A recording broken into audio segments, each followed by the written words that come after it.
Hello everyone, welcome to Manga Boys Manga Reading Along. This week I got the usual suspects here. Okay, so maybe it's not really the usual suspects, but it's still a pretty darn good selection, in my opinion. Let's start with Goblin Slayer. Goblin Slayer, we continue where we left off. He finished that fight against those goblins, and you can see, what does he do? He goes and finds more goblins to kill. Why wouldn't you, right? We get a little bit of an insight on his friend who is like crushing on him from his, original village. And she's like, Goblin Slayer never comes home. I hope he's not sleeping with another girl. And he's like, goblins, you got goblins? And then he's like, oh, he would never. And then what happens? But she finds this mage, this sage, this crazy person who's bathing in goblin blood. You guys know where this is going. Apparently she helps write the adventures book for the guild. And so it's Goblin Slayer's quest to help her make a good entry and research the goblins and their habitat so he can update the thing. Meanwhile, the red-haired guy from earlier ends up having to make a new party with these adventurers because he's worried that they're going to get in way over their heads. And la-di fucking da. Guess what? They get in way over their head and he's got to help save them. So they're taking out goblins. They think no big deal. Come across a hob and a warlock.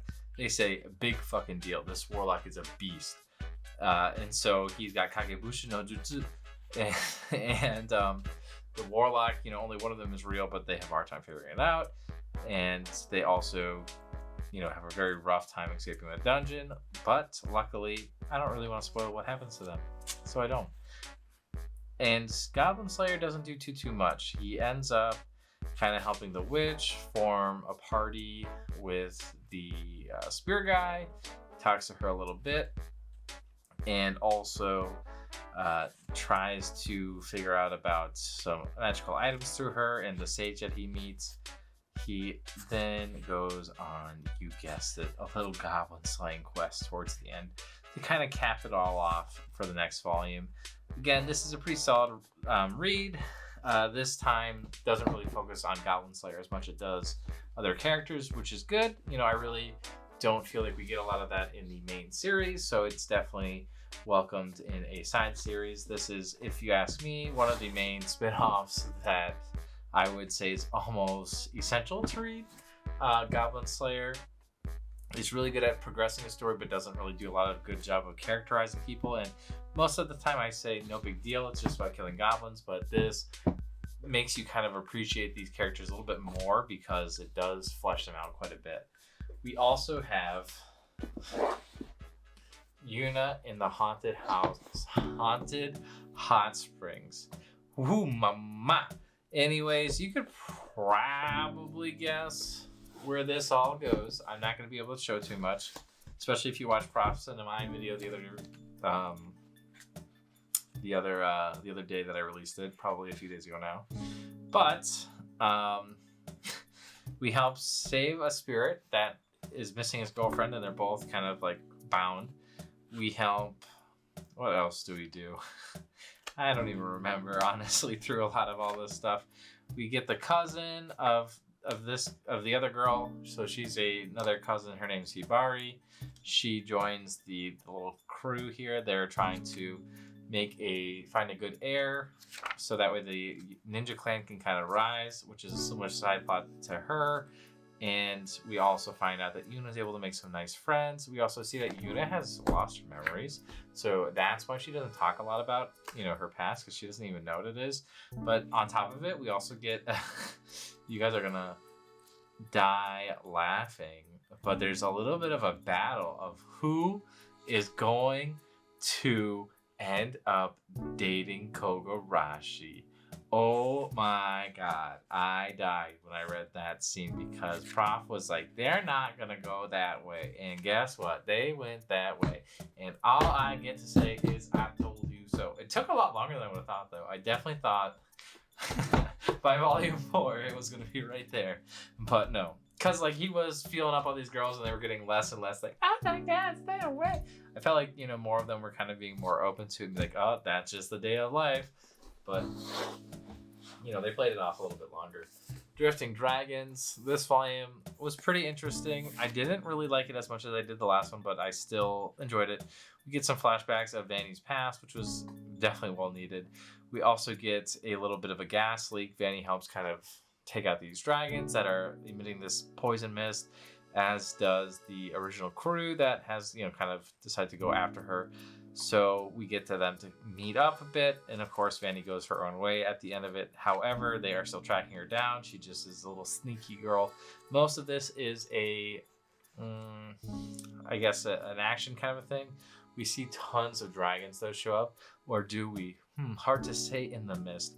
Anyways, this was a very action-packed volume, but because of the great storytelling aspects of the last one, I kind of was hoping for more story, but we get a ton of action. Not to say the action's bad, it's just not what I expected. The Great Yahi Shall Not Be Defeated, Volume 4. Again, the series I really do enjoy. I think this was on sale last week on the Right Stuff holiday sale. That I hope people are picking it up. If they have read it, if they haven't read it, pick it up. And if they did read it, they already have it. She gets a ton of mana crystals, makes Yahi look bad because Yahi, not only does she not have more mana crystals, but she actually lost one to the magic girl. So she tells her the magic girl is around, and she's like, wow, so surely you must have already killed the magic girl. And she's like, yep, definitely did that. And so now she sees the magic girl. She's like, oh, did I say kill her? No. I converted her to be on our side. And I'm like, oh my God. Or I think she says that's an ordinary human hoarding the magic crystals. Anyways, she also goes to a fun spa or bath because she's reeking up at the bar. She smells like ass, I guess. And so they take her to the bath, and she loves the hot springs there. So that was pretty fun. We also get a little mini story of the sisters fighting. So they are staying at Yahi's place, and she's the landlord. So she's like, oh, it'll be free rent. And she's like, okay, you can stay. And then she's like, okay, you need to leave because you suck. You can't do anything. And I'm like dying laughing because Yahi can't do anything either. And we end on this kind of stinger of this demon who somehow knows Yahi. I don't know anything about her quite yet. So I'm intrigued to find out what's happening next. Again, this story very similar to Devil's Part-Timer. I really do enjoy it. I think there's room for more manga to fit in that genre. I don't think it has to be exclusive to Devil's Part-Timer at all. Ghost Reaper Girl Volume 3, I cannot believe how fast I read through this volume. This whole volume, it literally starts off like, haha, I'm gonna go take this quest because I just saw how much of a pay raise I got for just leveling up. So she takes the quest, and Gnarly is like, haha, he's stupid, you should have taken the no quest.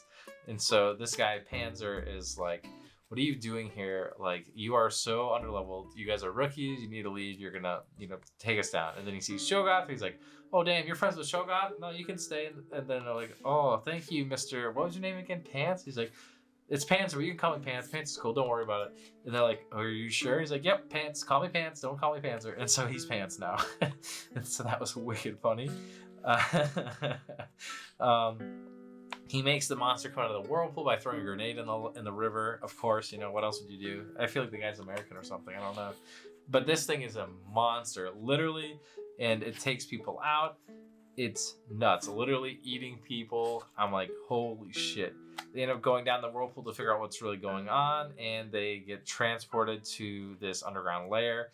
This underground lair has this guy who knows the chain boy, the chain ghost, and I guess his name... the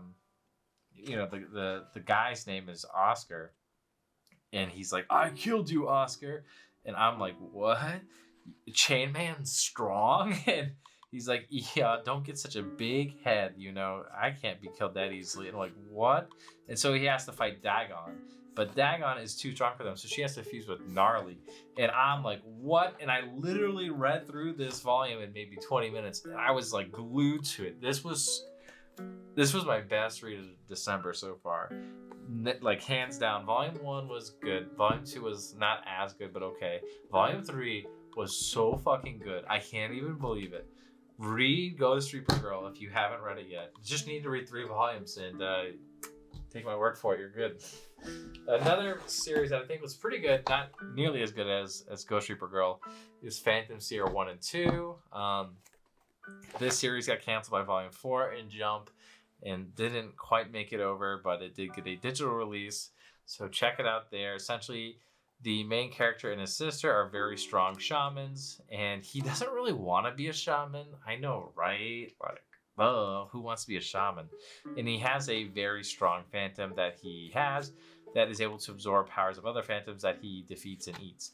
However, he lost one of his friends who kind of gets spirits that go towards her. They call them, I think they were Dawnbreakers, something like that in this series. And pretty much all they do is, Beckoning Hands. All they do is like bring spirits towards them. They haven't really said what is the benefit of being one. You can't use magic. You can't do anything like that to, help anybody help you. But they must have a purpose. Otherwise, why would a Beckoning Hand not just be killed? Anyways, so a Beckoning Hand got killed that he was friends with, and now he wants to stop being a shaman after he defeats this one super strong phantom. They call them phantoms in this one, hence Phantom Seemers. The main one that he was trying to kill is called Shuga something or another.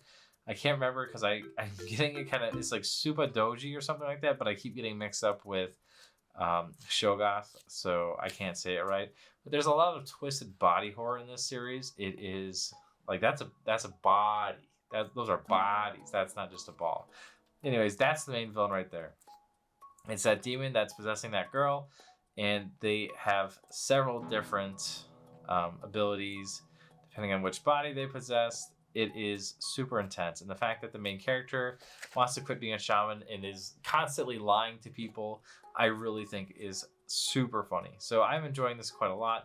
I think this is a great series. I'm surprised it was canceled because it's a lot stronger than, well, a lot of other series that run through Shonen Jump. But I guess there are a lot of Ayakashi supernatural manga coming out these days, so I could see maybe that's why. It's just an overstuffed genre.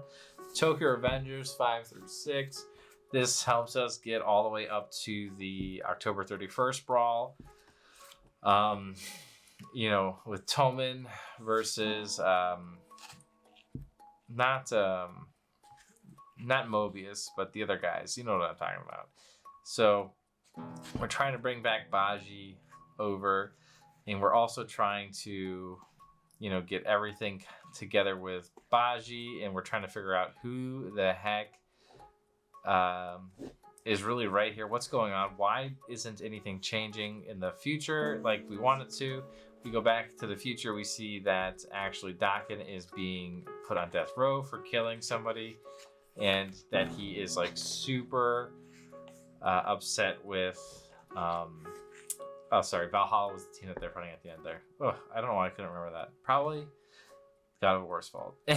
Anyways, so we get the scene with Mikey's brother. That was pretty fucked up. I did not expect that at all. I was like, what do you mean that's Mikey's brother?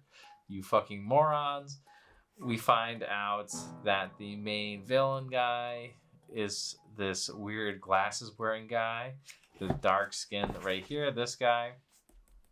And I guess he made Valhalla and things like that. That was interesting as well. So I don't know what is up with this guy. I think his name's like Kisaki. He's just like a total dick. And Bakiya Kisaki Teta is now the 3rd division leader. That was kind of shocking. Because Takemiki's goal was to become the goddamn the 3rd division leader. You get some color pages here. Overall, great read. I really enjoyed Tokyo Revengers Volume 5 through 6. It is a lot of fun to see Takemichi trying to, bring Hinata back and having a hard time doing it. Meanwhile, what happened to these characters that were invested in the past, in the future? I kind of like how it goes back and forth like that because I don't have to wait. I really like how the flashback is in the past of the, there's these in the past and there's a flashback in the past of the past. And I'm like, damn, that's meta AF.